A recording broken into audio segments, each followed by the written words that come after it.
2024년 4월 현재 우리 교회가 소속한 대한예수교 장로회에서 전 세계의 92개국에 810가정 1523명의 선교사를 파송했어요. 저는 수년 전에 우리 교단의 세계 선교부 부장을 맡아서 이들을 섬긴 적이 있습니다. 세계 선교부가 하는 일들은 외국의 어느 지역에 가가지고 그 지역 선교사들을 다 한 곳으로 불러 모아가지고 선교대회를 해서 그들을 격려하기도 하고 영적으로 재충전을 시켜주는 그런 일도 합니다. 그리고 국내에서는 봄, 가을로 두 차례 한 달간 조용한 수양관으로 파송 선교사들을 이제 훈련시켜서 파송식을 하는 그런 일을 하거든요. 제가 부장으로 있을 때 저기 강화도의 어느 그 수양관에서 이제 한 30-40명 선교사로 나갈 사람들을 불러 모아가지고 훈련을 시켰어요. 그런데 이제 훈련이 거의 다 끝나가지고 저한테 연락이 왔어요. 폐예배를 드려야 되는데 설교를 해 주시고 또 파송식을 해달라고 하는 그런 전화가 왔습니다. 그래서 제가 거기에 찾아가서 폐예배 설교를 하고 그 다음에 이제 파송식을 하는데 거기는 젊은 그 선교사들 부부간에 온 사람도 있고 또 선교지로 데려갈 어린 아이들도 거기에 있었습니다. 근데 그 수료식을 진행하는데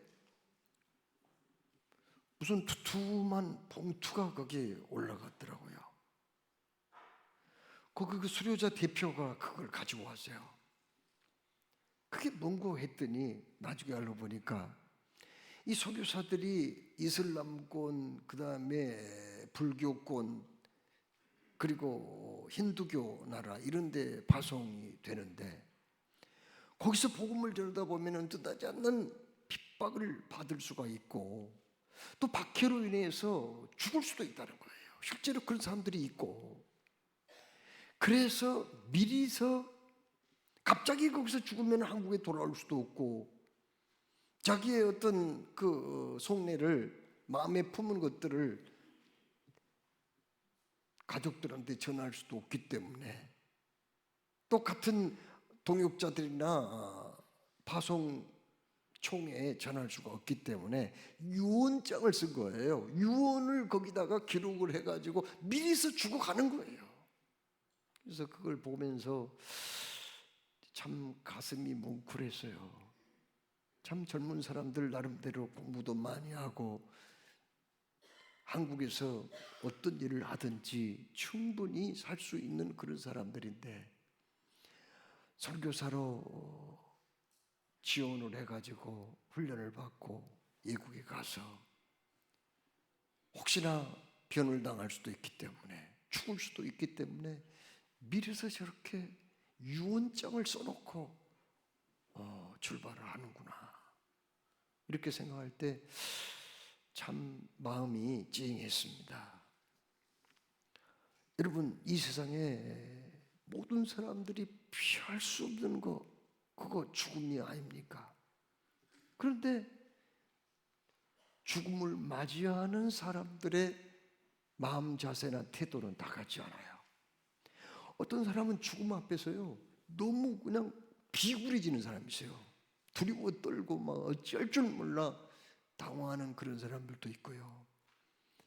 그러나 반면에 또 어떤 사람들은 절대자를 신뢰하고 그분에게 자기 영혼을 맡기면서 평안한 마음을 그대로 유지하고 평정심을 잃지 않고 이 세상을 떠난 사람들도 있더라고요. 사람이 어떤 모습으로 죽느냐 이것을 통해서 그 사람의 신앙 상태를 어느 정도는 짐작할 수 있다 이런 생각도 해보았습니다. 자, 그러면 예수님은 마지막 돌아가실 때 어떤 모습으로 죽었을까요? 여러분, 로마 총독 본디오 빌라도는 예수님을 십자가형 사형 선고를 내렸어요. 십자가에 매달려 죽이라는 그런 형이 떨어졌다고 그래서 당장에 그 사형수를 십자가에 매달는 거 아니에요. 먼저 채찍부터 때리는 거예요. 그 채찍은 가죽으로 만든 건데 중간중간에 납떡이나 짐승의 뼈조각 같은 것을 거기다 박아가지고 이걸 사람을 때리는데 예수님이 그 매를 맞은 거예요. 브라이도리온이라고 하는 곳, 그곳은 로마 총독의 관저거든요. 거기에서 매를 맞았는데 기둥나무에다가 이렇게 묶어놓고 벌거벗겨서 등을 때리는 그런 채찍질을 했습니다. 그리고 나서 곧바로 어떻게 됩니까? 비아 돌로로사라고 하는 1.5km 이렇게 좀 골고다 언덕으로 올라가는 길이 있거든요. 저도 그 가봤지만 그렇게 꽤 가파른 길이에요. 거기 1.5km를 42kg의 십자가를 메고 고난의 대행진을 하는 거죠. 예수님이 그 길을 가신 거예요. 그리고 거기 천신만고 끝에 골고다 언덕까지 올라오면은 그때부터 이제 본격적인 고통이 시작이 되는 거죠. 사람을 어떻게 해요? 18cm 대못을 박아요. 또 아무데나 박는 줄 아세요? 복숭아뼈 밑에 그 다리 뼈에다가 박아요. 그래야 십자가에 매달면 쉽게 그 시체가 떨어지지 않거든요. 발도 어디다가 박는 줄 아세요? 여기 그 뼈 있잖아요. 팔목 여기 뼈에다가 박아요. 그 정도 되면 사람이 당하는 그 고통이라고 하는 것은 어떤 말로 형용할 수가 없는 거예요. 그 몸은 다 완전히 벌거벗겼죠. 그렇게 못을 박아가지고 세우면서 십자가를 세우면서 그 이마에는 가시관을 씌웠거든요. 혹시 꽃기린이라고 아세요? 식물 꽃기린, 그 식물은 가시가 엄청 길어요. 7cm 정도 길어요. 이걸로 가시관을 만들어가지고 확 눌러서 씌워버리면은 가시가 이마에 박히게 되는 거죠. 머리에 박히게 되는 거죠. 금방 거기에서 흘러내리는 피가 얼굴에 범벅이 되고 가슴팍으로 떨어지고 그리고 십자가 밑에를 붉게 물들고 마는 그런 고통이 있는 거예요. 여러분, 보통 십자가에 못 박혀서 매달리게 되면요, 많은 사람들이 그냥 너무 고통스러워서 미쳐버려요. 헛소리를 하고 소리를 지르고 발광을 하는 거예요. 그러면 예수님은 어떤 모습을 보여주셨을까요? 예수님은 그 모진 고통 속에서도 정신을 잃지 않았습니다. 마지막 숨 거두는 순간까지 우리 예수님이 7마디의 유언을 남겼어요. 이것을 소위 가상칠언이라고 그러거든요.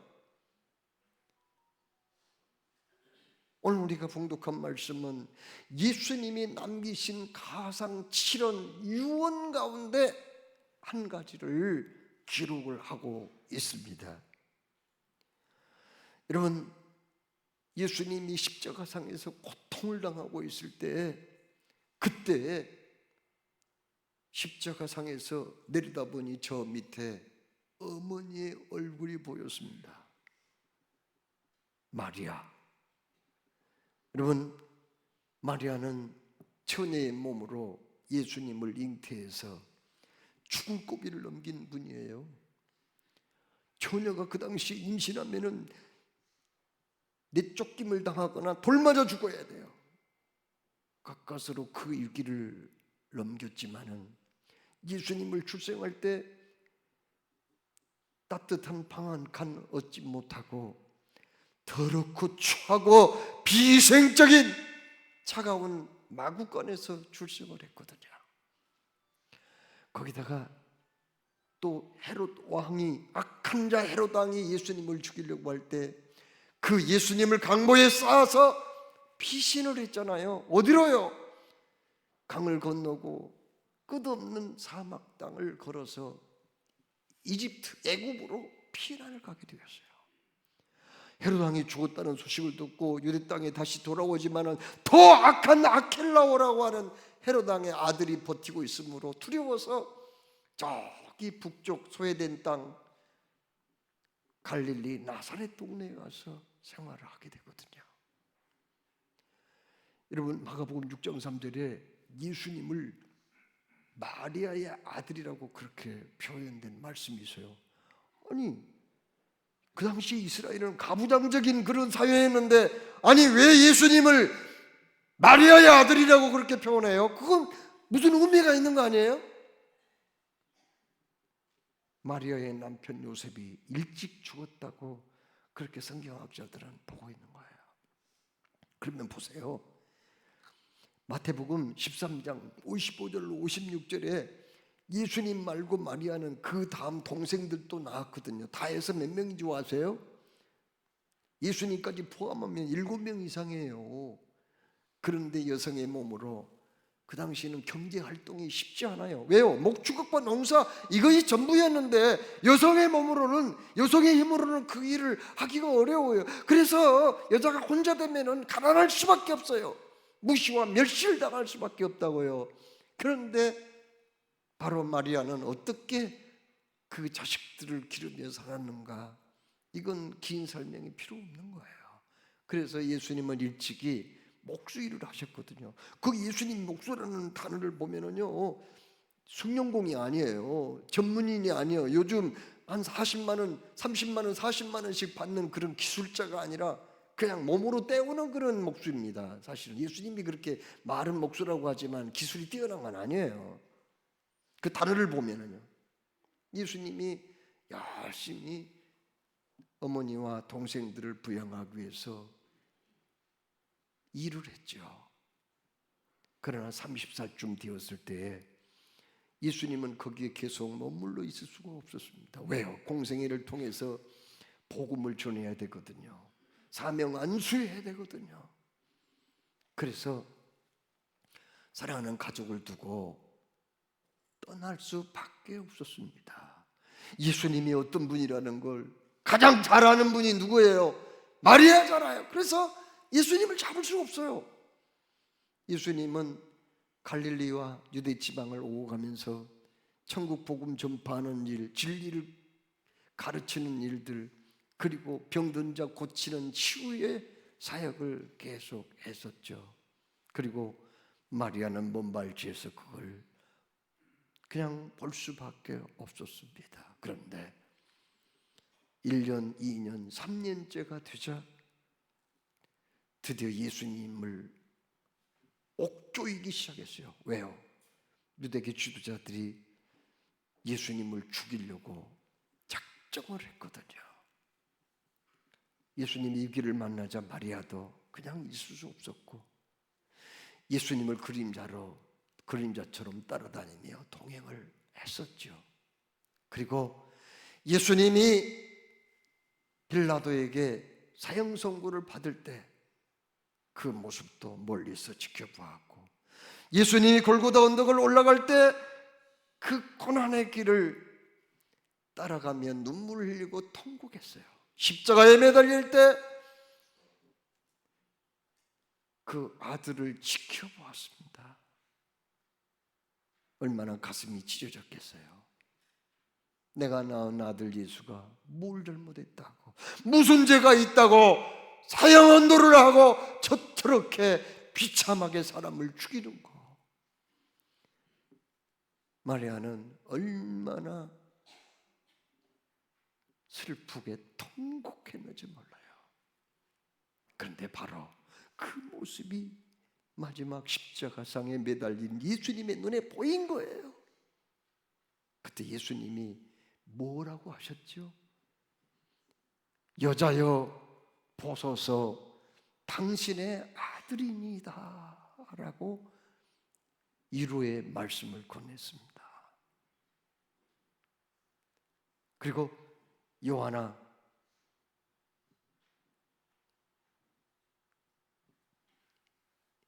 너의 어머니다, 그렇게 사랑하는 제자에게 말씀했거든요. 자 보세요. 그러면 아니 예수님한테 여자여 보소서 당신의 아들입니다. 이게 무슨 위로의 말씀이에요? 아니 그게 뭐 그렇게 큰 위로가 되겠어요? 그리고 또 어머니한테 왜 여자라고 그래요? 그게 무슨 위로의 말씀인가요? 여러분 우리가 알아야 할 것은 여자라는 단어 이게 중요합니다. 귀나이라는 단어를 사용했거든요.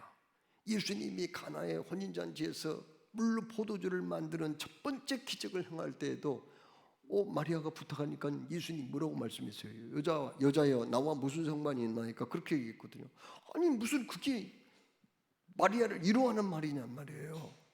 우리가 귀나이라는 단어를 한번 알아볼 필요가 있어요. 귀나이라는 단어는 무슨 뜻이냐면요, 그냥 왕후라는 뜻이 있어요. 백작 부인 이상을 귀나이라고 그래요. 귀부인이에요. 우리나라 말로는 그냥 여자 그러면 높임말이 아니에요. 그냥 하는 쓰는 말이에요. 존칭어 아니에요. 그러나 이 말을 한국말로 번역을 했는데 이 원래 그 단어가 귀나이라는 말은 존칭어예요. 당신이야말로 정말 위대하신 분입니다. 참으로 귀하신 분입니다라는 그런 뜻이거든요. 이 말은 로마의 초대 황제인 아우구스투스가 그 이집트의 유명한 여왕 있잖아요, 클레오파트라. 그 여자를 호칭할 때 사용하는 말이에요. 여자여 보소서 당신의 아들입니다. 이런 표현은 어머니 내 가슴 아프게 여기까지 오셨어요. 나는 십자가 형을 받고 죽지만 그러나 내가 죄가 있어서 죽는 거 아니거든요. 만민의 죄를 대신해서 내가 죽는 거거든요. 그러니 어머니 너무 슬퍼하지 마세요. 눈물을 그치고 일어나십시오. 그리고 오늘이 마지막이 아니고 다시 만날 그날이 있으니 천국에서 꼭 만납시다라는 그런 의미가 그 속에 포함되어 있는 거죠. 사랑하는 제자 요한에게 요한아 너의 어머니니라 무슨 말입니까? 내 어머니를 더 이상 내가 모실 수가 없어. 나는 떠나야 되잖아. 그러나 너는 내 어머니 마리아를 친어머니처럼 모셔야 된다. 그 다음부터 요한이 자기 집으로 모셨다고 오늘 여기 성경이 말씀하거든요. 예수님이 제자들 12제자들의 대부분은 다 일찍 죽었어요. 왜요? 복음을 전하다가 길게 살지 못하고 순교를 당했거든요. 그러나 요한은 일찍 죽지 않았습니다. AD 100년 94세 될 때까지 그가 장수를 했어요. 자연사였습니다. 순교 안 했어요. 성경학자들은 바로 사도 요한의 죽음이 예수님의 어머니를 모신 것과 관계가 있다고 그렇게 해석을 하기도 합니다. 여러분, 그러면 오늘 이 말씀을 통해서 예수님이 마지막 십자가상에서 고통당하며 죽어가면서도 어머니를 부탁하고 어머니를 위로하는 말씀을 남겼는데 왜 성경에 이 이야기가 기록이 되었을까요? 그것은 다름이 아니라 예수 믿는 우리들에게 부모를 소중히 여기는 마음을 가져야 한다. 부모에게 효성하는 것이 그만큼 중요하다고 하는 사실을 알려주기 위해서 그렇게 하셨다는 것을 알아야 되겠습니다. 여러분, 구약 성경에 여호와를 경외하라라는 말씀이 많이 나오죠. 여호와를 경외한다는 말은 히브리어로 무슨 뜻인가요? 카베드라는 단어인데요. 히브리어 동사로는 영광을 돌린다. 그리고 무겁게 여긴다. 그런 의미가 있는 거고요. 명사로는 이 카베드라는 단어가요. 명사로는 간장. 우리 그 몸속에 장기 중에서 간장이라는 뜻, 간이라는 뜻이에요. 카베드라는 말, 간이라는 뜻입니다. 이 간은 가장 우리의 장기 중에서 크고 무거운 그런 장기죠.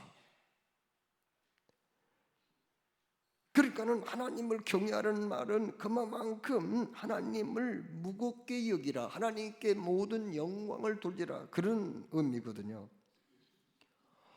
이 말은 정말 하나님 외에는 함부로 그렇게 사용할 수 없는 단어예요. 그런데 사람에 대해서 딱 한 번 이 카베드라는 단어를 사용한 적이 있습니다. 그건 뭐예요? 십계명 가운데 제5계명이 뭡니까? 내 부모를 공경하라고 하는 그 말 있잖아요. 그때는 카베드라는 단어를 사용한 거예요. 그건 뭘 말해줍니까? 부모를 공경할 때는 마치 하나님을 공경한 것처럼 그렇게 해야 한다라는 의미가 거기에 있습니다. 그러면 왜 부모를 공경해야 하는가요? 거기에는 몇 가지 이유가 있습니다. 첫째는 부모님은 하나님의 대리자이기 때문에 우리가 공경을 해야 된다는 거죠. 여러분, 하나님이 우리의 생명을 내셨기 때문에 우리가 이렇게 존재합니다. 자, 그런데 우리 사람이 태어날 때 누군가가 나를 받아주지 않았다면 우리가 살 수 있을까요? 우리를 씻겨주고 탯줄도 잘라주고 또 먹여주고 입혀주고 돌봐줘야 우리가 생존하는 거지. 아니, 사람이 어떻게 뚝딱 혼자 태어나서 어떻게 생존하냔 말이에요. 그래서 하나님은 부모님을 먼저 보내셔서 우리가 태어날 준비를 하게 하셔서 하나님 대신으로 우리를 돌보게 하신 거예요. 살게 하신 거예요. 그래서 종교개혁자 마틴 루터는 부모는 하나님의 대리자라 그렇게 얘기를 했습니다. 여러분, 십계명은 크게 두 가지로 요약을 할 수 있거든요. 1계명부터 4계명까지는 하나님을 사랑하라는 뜻이에요. 4계명부터 10계명까지는 사람을 사랑하라는 말이에요. 사람을 사랑하라는 그 말 중에서 첫 번째 계명이 바로 부모님을 공경하라는 5계명 아닙니까? 사실 10계명 그 복잡한 거, 어려운 거 일일이 그냥 문자 자구적으로 다 안 지키더라도 내가 진심으로 하나님을 사랑한다면, 그리고 내가 진심으로 사람을 사랑하는 마음이 있다면 다 계명을 지킨 거나 마찬가지인데, 사람에 대한 첫 번째 지켜야 할 계명은 부모를 공경하라는 거란 말이죠. 부모를 공경한다면 우리가 직장에서도 동료들이나 상사들과 좋은 관계를 유지할 수 있고, 학교에 가서 선생님을 잘 모실 수가 있는 거예요. 그렇죠? 부모님을 공경하는 그런 사람은 자기 일에도 성실하게 임할 수 있는 사람이라는 의미가 그 속에 있습니다. 그렇습니다. 왜 부모를 공경해야죠? 하나님의 대리자이기 때문입니다. 하나님께서 하나님 대신으로 생명을 받아 지키고 양육하게 했기 때문이라는 거죠. 둘째로 효도는요, 모든 인륜의 기본이기 때문에 부모에게 효성을 해야 된다는 얘기입니다. 유교 경징인 얘기를 보면은 효는 백행의 근본이다, 그런 말이 있습니다. 100가지의 행동에 가장 으뜸되는 덕목이라는 거죠. 기초가 되는 덕목이라는 그런 얘기거든요. 부모 공경하는 사람은 자기 일에도 충실하고요, 인간관계도 원만할 수밖에 없어요. 그러나 부모님에게 불순하게 행동하는 사람들을 함부로 대하는 사람이 선생님 잘 모실 수가 없어요. 학교 가서. 그런 사람은 직장 상사에게도 그렇게 따라주고 협력하기가 어렵다는 얘기 아니에요. 윗 어른들에게 공손하게 대할 수도 없다는 거 아닙니까? 왜요? 효는 백행의 근본이기 때문이죠. 왜 효가 그렇게 중요하다고 하는 겁니까? 부모님의 사랑은 인간의 사랑 가운데서 하나님의 사랑을 가장 많이 닮은 희생적인 사랑이기 때문에 부모님을 공경해야 된다 하는 얘기거든요. 여러분 타조 아시죠? 타조는 알에서 깨어나자마자 물기만 마르면 툴툴 털고 그때부터는 그냥 달려갈 수 있어요. 사막을 달려갈 수 있다니까요. 여러분 악어나 그리고 또 그 거북이잖아요. 이건 산란하게 되면은 그것들이 육지로 올라와 가지고요. 뒷발로 구덩이를 파가지고 거기다가 30-40개 알을 낳아요. 그리고는 덮고 가버리는 거예요. 그러면은 뜨거운 태양열에 의해서 이것이 한 20-30일 시간이 지나면은 이게 이제 부화합니다. 알에서 깨어나요. 그래가지고 악어나 이 거북이들이 막 그냥 모래를 헤집고 나오는 거예요. 그리고는 본능적으로 어디로 가냐서 물이 있는 곳으로 가는 거예요. 하천이나 바다를 향해서 막 그냥 가는 거예요. 가다가 중간에서 천적을 만나가지고 이제 먹이가 되어서 죽기도 합니다만은 일단 물이 도착하면은 붕덩 물이 도착하면 이제 살았다 하면서 그래서 생존하는 거예요. 강아지는요 40일만 지나면 혼자 살 수 있어요. 송아지도요 태어난 지 한 4개월 5개월만 지나면은 어미의 도움 없이도 혼자 살 수 있어요. 얼마든지. 그러나 사람은 어때요? 6개월이나 1년 지나면 살 수 있을까요? 아니 1년 된 아이가 어떻게 살겠어요? 3년 5년 정도 길러놓으면 될까요? 아니에요. 10년 20년 이상 부모님의 돌봄과 사랑을 받아야 자립할 수 있는 게 바로 인간이에요. 그렇게 생각하면은 우리 사람처럼 부모님 오랫동안 돌봄과 사랑을 받고 살아야 하는 존재가 또 어디 있단 말이에요. 그럼에도 불구하고 부모님을 공경하지 못한다면 그건 인간 이하의 사람이 아니겠습니까? 그렇습니다. 우리 예수님은 아무런 조건이 없이 독생자 외아들을 주셨고 우리의 허물을 덮어주시고 우리를 구원해 주셔서 우리를 하나님의 아들, 딸로 삼아주시고 하늘 생명책에 우리의 이름을 기록하셨어요. 거기엔 아무런 조건이 없는 거예요. 그와 마찬가지로 부모는 자식을 아무런 조건 없이 그렇게 오랫동안 희생하고 헌신하고 사랑하는 그러한 부모님이기 때문에 당연히 부모에게 효성을 해야지 않겠느냐 하는 말씀입니다. 그러면 어떻게 우리가 부모에게 효성을 해야죠? 여러분 부모님의 말씀을 거역하지 말아야 하고요. 무례하게 행동하지 말아야 되거든요. 부모님의 말벗이 때로는 되어줄 필요가 있습니다. 요즘 아이들은 젊은 사람들은요 집에 그냥 들어와서 피곤하다고 하면서도 밖에 어떤 사람하고 30분 1시간 동안 전화를 하다가 부모님이 궁금한 게 있어요. 뭐 좀 물어보면은 나 몰라요 하고 쑥 들어간다는 거예요. 문 닫고 나오지도 않는 그런 세상이에요.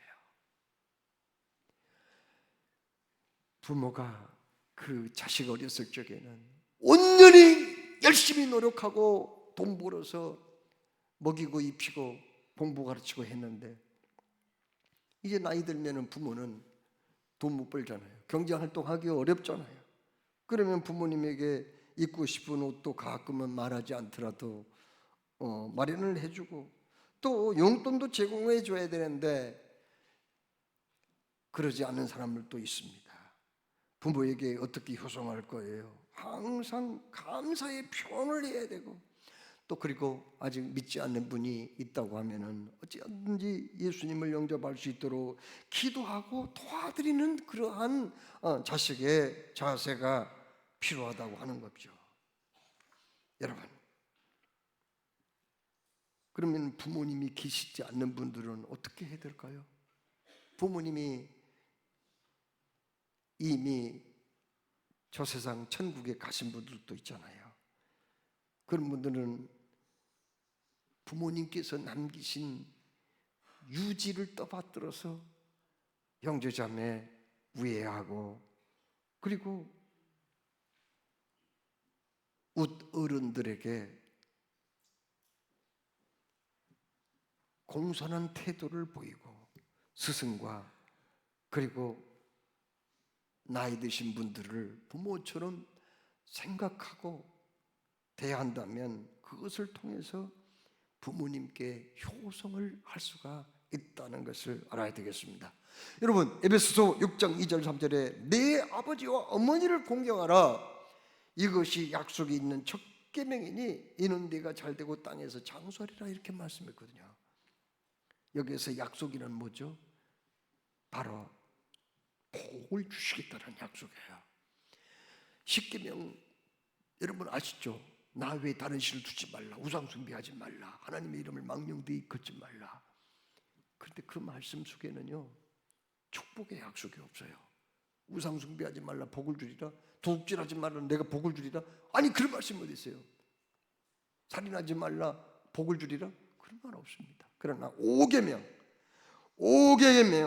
네 부모를 공경하라, 그리하면 내 하나님 여호와가 내게 준 땅에서 내 생명이 길리라. 5계명만큼은 복을 약속하신 거예요.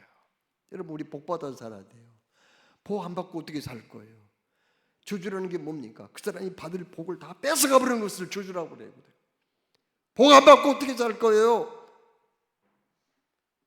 그런데 하나님께 복 받을 길이 있거든요. 내 부모를 공경하라, 그리하면 내가 땅에서 잘 되고 내 생명이 길리라고 말씀하셨거든요.